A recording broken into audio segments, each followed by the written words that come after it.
जय श्री कृष्णा दोस्तों, आप सभी का हमारे चैनल पर स्वागत है। जैसे कि आप सभी को पता है कि सावन महीना आने वाला है और सावन के महीने में हम शिव महिमा का गुणगान करते हैं। उसी में हम 5 वर्ष के शिव भक्त की कथा आपके लिए लेकर आए हैं। उज्जैनी में चंद्रसेन नाम का राजा राज्य किया करता था। वह भगवान शिव का बहुत बड़ा भक्त था। शिवगणों में मणिभद्र नामक गण उसका मित्र था। एक बार मणिभद्र ने राजा चंद्रसेन को बहुत ही अद्भुत चिंतामणि प्रदान की। चंद्रसेन ने उसे अपने गले में पहन लिया। पहनने के बाद ब्रह्मा प्रभामंडल तो जगमगा उठा, साथ ही दूर देशों में उसकी यश कीर्ति बढ़ने लगी। उस मणि को प्राप्त करने की आशा दूसरे देशों के राजा भी रखते थे, इसलिए उस मणि को प्राप्त करने के लिए इन राजाओं ने प्रयास करना शुरू कर दिया।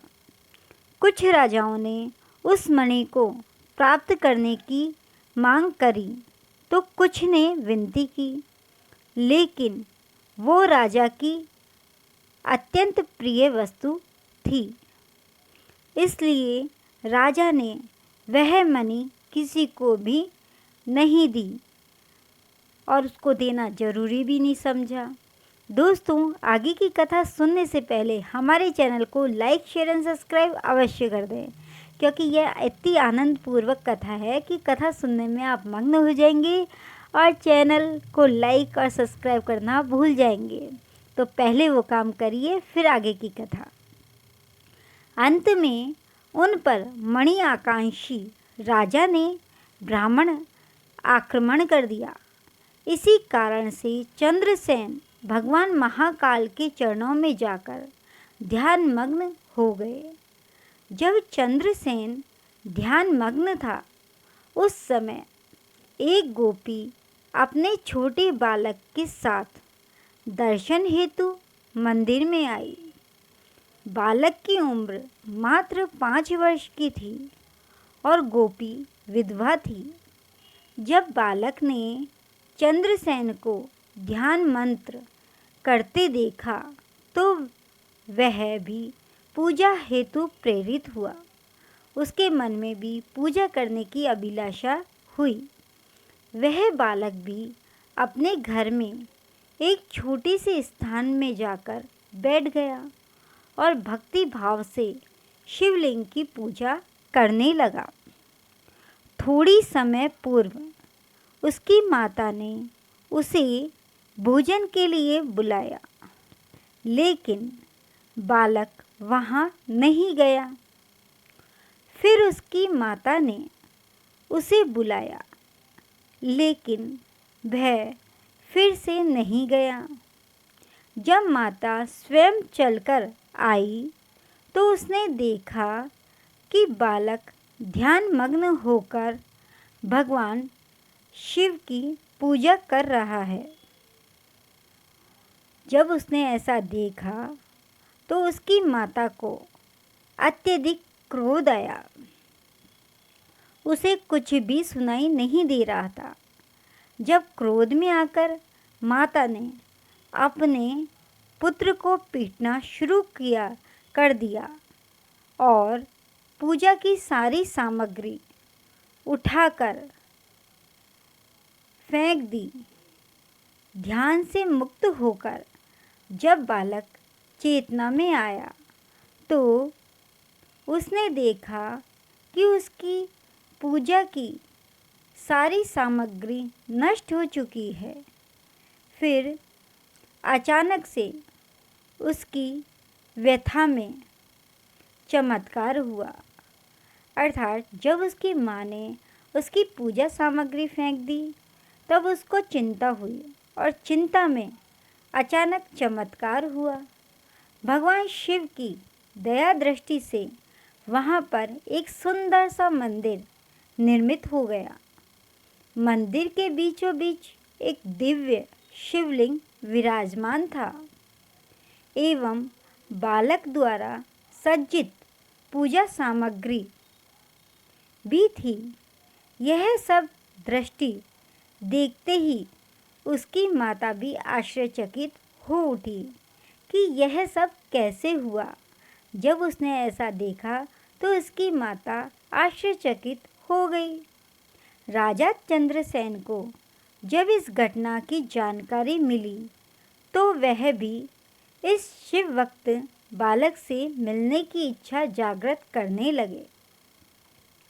अन्य राजा जो इस मणि के लिए युद्ध पर उतारू थे, वह भी उस बालक को देखने पहुँचे। सभी राजाओं ने मिलकर चंद्रसेन राजा से क्षमा मांगी और सब मिलकर महाकाल की पूजा अर्चना करने लगे। तभी वहाँ पर श्री राम भक्त हनुमान जी अवतरित हुए और उन्होंने बालक को गोद में उठा लिया और उसे गोद में उठाकर सभी राजाओं और उपस्थित जन समुदाय को संबोधित करना शुरू किया।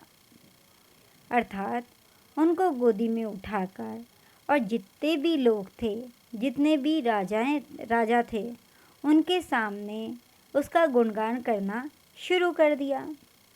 यते शिवम नान्यतमा गतिरस्ति शरीरिणाम एवं गोपसुतो दिट्टव्या शिव पूजाम विलोक्य च आमंत्रणापि सपूज्य शिवम शिवम वाप्तवानः एष भक्तवर शंभो गौरपाणम कीर्तिवर्धनम, ऐसा हनुमान जी ने कहा। अर्थात इसका अर्थ यह है कि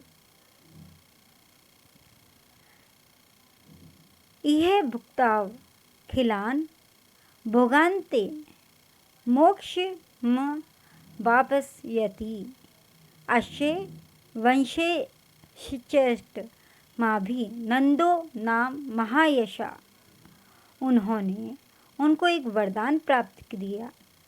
प्राप्यस्ते तस्य पुत्रतवम प्रश्नो नारायणम स्वयं, और उन्होंने अंत में उनको एक आशीर्वाद प्रदान किया। कहा कि अर्थात भगवान शिव के अतिरिक्त प्राणियों की कोई गति नहीं होती। इस बालक ने बिना किसी मंत्र अथवा विधि विधान के शिव पूजा करी और मंगल को प्राप्त हुआ। अर्थात अच्छी भावना से इसने भगवान शिव की पूजा करी तो इनका मंगल हुआ। यह शिव का परम भक्त समस्त समाज की कृति बढ़ाने वाला है। इस लोक में यह अत्यंत सुख को प्राप्त करने वाला होगा।